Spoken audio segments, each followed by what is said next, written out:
Hey, Sage here with Hippie from the 49th. Thank you for tuning in to the next chapter on U.S. presidents. Sorry I've been out of touch. Life gets in the way sometimes. And welcome to the Gilded Age, a time when the United States was changing fast. In this era, we see protection of civil rights, the creation of the United States Department of Justice, the birth of America's first national park, civil service reform, and the admission of 6 new states into the Union. But this period also saw political corruption scandals, economic turmoil, and tragic assassination. Let's meet the 6 presidents who led America through one of the most dramatic eras in history. Number 18, Ulysses S. Grant, served from 1869 to 1877. His vice presidents were S. Colfax and H. Wilson. He was from Ohio. He grew up in a modest Methodist family. He loved riding horses and became famous for his ability to train them. He graduated from West Point Military Academy and had a long military career. He was a top Union general during the Civil War. General Robert E. Lee surrendered to him at the Battle of, I'm going to not be able to say this, Appomattox Courthouse in 1865. The First Lady was Julia Dent Grant. They have 4 children and a very devoted marriage. He kept horses, dogs, and birds. His horse, Cincinnati, was especially famous. His nicknames were Sam Grant and Unconditional Surrender Grant. He was very quiet and shy, but fearless in battle. He struggled with alcohol, and he hated fancy uniforms. He was a member of the Republican Party and strongly supported the separation of church and state. His accomplishments: civil rights protection. He fought the early KKK, helped enforce Black voting rights. Justice Department. He created the U.S. Department of Justice in 1870. National parks.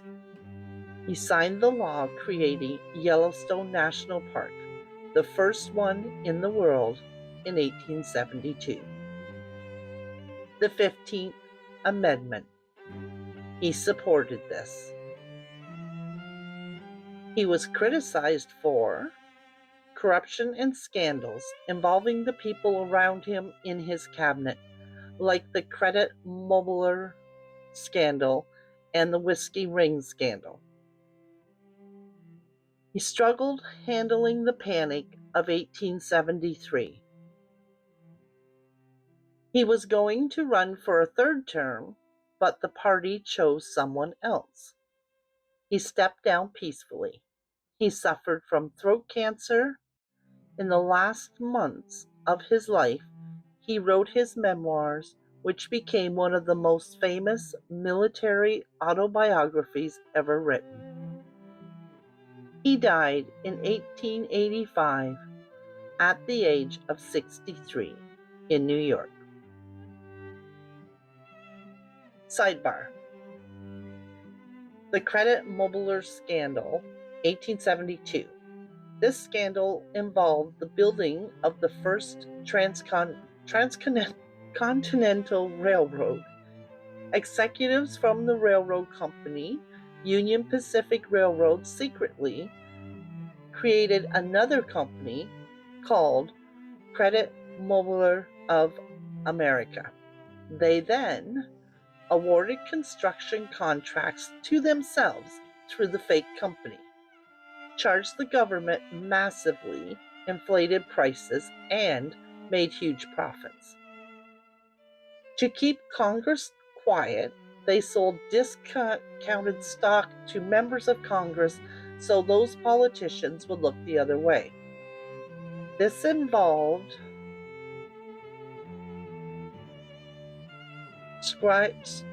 Schuyler Colfax, Grant's vice president during his first term.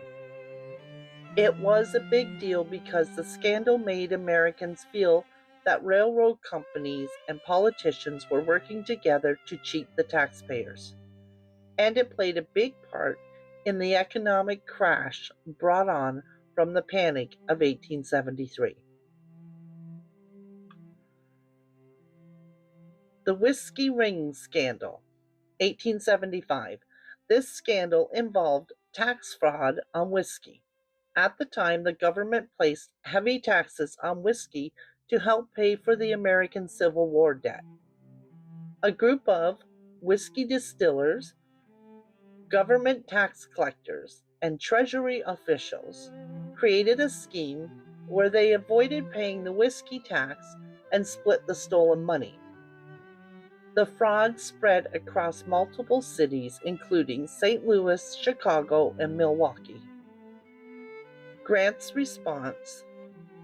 When the scandal was uncovered, Grant famously said, "Let no guilty man escape." Investigators ended up indicting over 200 people and convicting more than 100.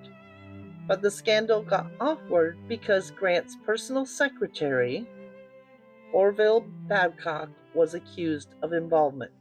Grant believed Babcock was innocent and defended him, even testifying on his behalf. Number 19. Rutherford B. Hayes served from 1877 to 1881. His vice president was W. Wheeler. He was from Ohio, and he grew up without a father in a devout Protestant Methodist household. He studied law at Harvard University and was a Union general in the Civil War. Later, he was the governor of Ohio. The First Lady was Lucy Webb Hayes. They had 8 children, although several died young. Lucy was known for her kindness and strong principles. She banned all alcohol from the White House, gaining her the nickname of Lemonade Lucy. The family loved animals. They had dogs, cats, birds, and a goat named Old Whiskers that would pull the children around the White House grounds in a cart. Hayes was a member of the Republican Party and supported the separation of church and state. His nickname was Rutherford Fraud, or his fraudulency. He was known for being very organized and disciplined, and he kept detailed diaries during his presidency and life. His accomplishments. Civil service reform. He pushed to make federal jobs based on merit, not political connections. Restoring trust in government. After the scandals during the previous term, Hayes tried to bring honesty and discipline back to the presidency. Education and civil rights. He supported education and voting rights for formerly enslaved Black Americans, though his ability to enforce these ideas was limited. He was criticized for his presidency began with one of the most disputed elections in American history. The Compromise of 1877 pulled federal troops from the South, which ended Reconstruction and weakened protections for the Black citizens in the South. He said he would only serve for 1 term, and he stepped down peacefully after 4 years. He died in 1893 at the age of 70 in Ohio. Number 20. James A. Garfield served from 1881 to 1881. His vice president was C. Arthur. He was from Ohio. He grew up very poor without a father in a Christian home. He belonged to the Disciples of Christ and even preached sermons from time to time. He strongly supported the separation of church and state. He was a teacher, the president of Western Reserve Electric Institute, a Union general in the Civil War, and a member of Congress. The First Lady was Lucretia Garfield. They had 7 children. 2 died young. Lucretia was well educated and supported his political career. They had several animals, dogs, cats, and a horse. His nickname was the Preacher President. He was one of the most intellectually gifted presidents. He could write Greek with one hand while writing Latin with the other at the same time. He loved mathematics and published a proof of the Pythagorean theorem. His accomplishments: civil service reform. He pushed merit-based government hiring, which later led to the Pendleton Civil Service Reform Act. Fighting corruption. He challenged corruption inside the U.S. Post Office Department, which involved the Star Route scandal. He was assassinated on July 2, 1881, at the Baltimore and Potomac Railroad Station in Washington, D.C., by Charles Guiteau. Guiteau was mentally unstable and felt Garfield owed him a government job for supporting the Republican Party. Sidebar: the Star Route scandal was a major political corruption case centered on fraudulent postal delivery contracts in the West and South.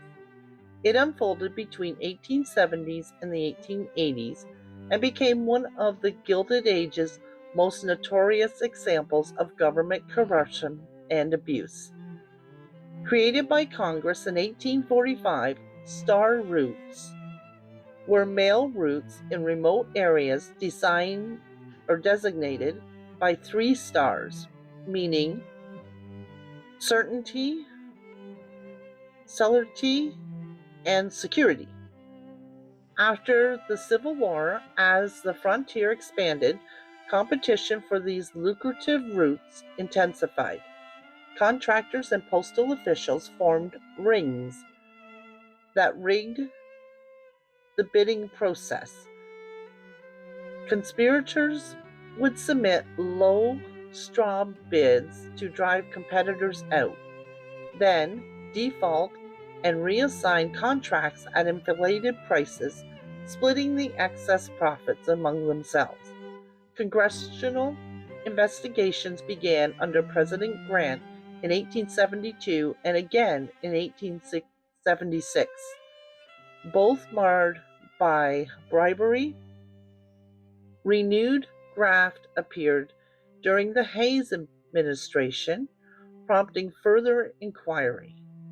President Garfield ordered a major investigation in 1881 targeting senior postal officials, including Second Assistant Postmaster General Thomas J. Brady and Arkansas Senator Stephen W. Dorsey. Following Garfield's assassination, President Arthur continued the effort, leading to 2 high-profile federal trials in 1882 and 1883. Defense attorney Robert G. Ingersoll secured acquittals for most defendants, revealing the difficulty of prosecuting political elites. If you're still with me, please hit the like and subscribe if you haven't already. Leave us a comment. What do you think? We appreciate you being here and for helping us get our content to more viewers. Number 21. Chester A. Arthur served from 1881 to 1885, no vice president. He was born in Vermont, but moved to New York later. His father was a Baptist minister, so they moved around a lot. He was a lawyer, civil rights attorney, and then the collector of the Port of New York. He entered the White House as a widower. His wife, Ellen Lewis Hedron Arthur, passed away, leaving him with 2 children to raise. He was a member of the Republican Party and fully supported separation of church and state. He was known for his love of luxury and fashion. He renovated and redecorated the White House extensively. Before his death, he burned all of his personal papers and journals. People expected him to be the most corrupt president ever, but he surprised them. His accomplishments: signed the Pendleton Civil Service Reform Act in 1883. This required government jobs to be filled through competitive exams, reducing the spoils system. Supported the rebuilding of the U.S. Navy, which eventually led to the development of the modern Steel Navy. He was criticized for signing the Chinese Exclusion Act in 1882, which suspended immigration of Chinese laborers to the U.S. This was the first U.S. law restricting immigration based on nationality. His nicknames were the Gentleman Boss and Elegant Arthur. He stepped down peacefully in 1885 after losing the support of his party. He developed Bright's disease, a serious kidney condition. He died in 1886 at the age of 57 in New York. Number 22. Grover Cleveland served from 1885 to 1889. His vice president was T. Hendrick. He was also president number 24, a non-consecutive second term from 1893 to 1897. His vice president was A. Stevenson. He was the first president to ever serve a non-consecutive second term. He was born in New Jersey, but later moved to New York, son of a Presbyterian minister. He was a lawyer in Buffalo, New York, then became sheriff of Erie County, then the mayor of Buffalo, and then the governor of New York. The first lady was Frances Folsom Cleveland. They were married in the White House. She is still the youngest first lady on record at the age of 21. They had 5 children. However, during his campaign, a woman named Maria Halpin came forward saying he fathered her child. He did not deny it. He had a number of dogs and a mockingbird named George Washington. He was a member of the Democrat Party and supported separation of church and state. His nickname was Grover the Good. He loved his cigars, and it is reported that he smoked up to 20 a day. In 1893, he developed a tumor in his mouth. He didn't want to panic the nation, so doctors performed a secret surgery on a yacht in Long Island Sound. His accomplishments? Fighting government corruption. He used his veto power to stop what he believed was wasteful or corrupt spending. Fiscal responsibility. He strongly believed in limited government and balanced budgets. Civil service reform. He supported recent reform from the previous government. He was criticized for the Panic of 1893, one of the worst economic depressions in U.S. history. Banks failed, railroads collapsed, and millions lost their jobs. The Pullman Strike, 1894. He sent federal troops to break a major railroad workers' strike. He stepped down peacefully at the end of both his terms. He died in 1908 at the age of 71 in New Jersey.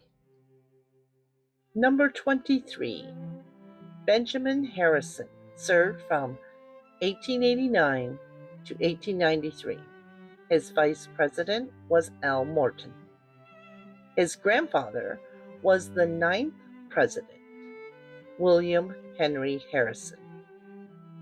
He was from Ohio, a devout Presbyterian, very active in church life, and believed faith was important. He practiced law in Indiana, was a Union Army general, and then became the Senator of Indiana. The First Lady was Caroline Scott Harrison. They had 2 children. Sadly, Caroline died in the White House. Years later, he married Mary Scott Harrison McKee, his wife's niece. The family had dogs and goats. White House visitors were amused by the goats playing on the lawn and pulling the children in carts. His nickname was the human iceberg.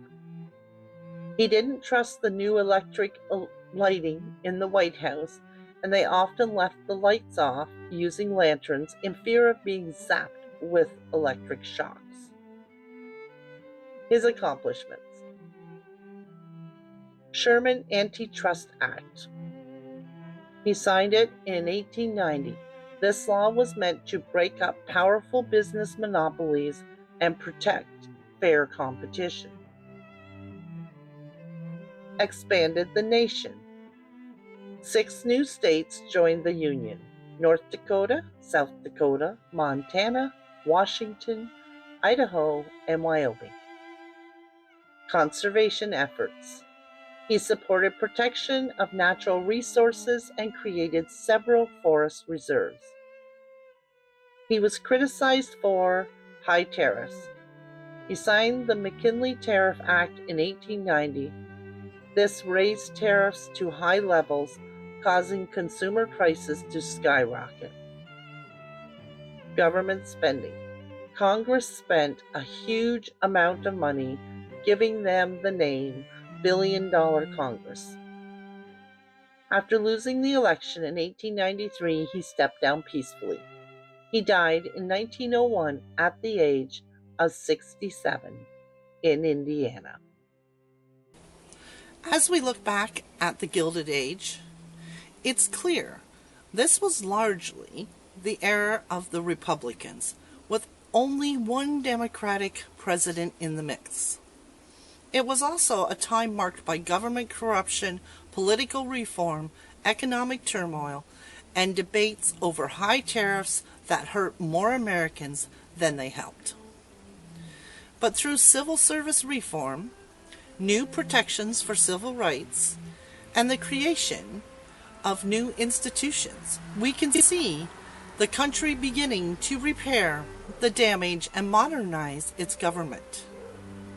Next time, we begin a new chapter in our U.S. President series with William McKinley.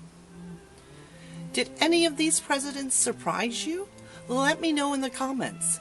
And don't forget to subscribe so you don't miss the next episode. Until next time, stay aware, check the facts, and stand up for democracy. Love you all. Cheers.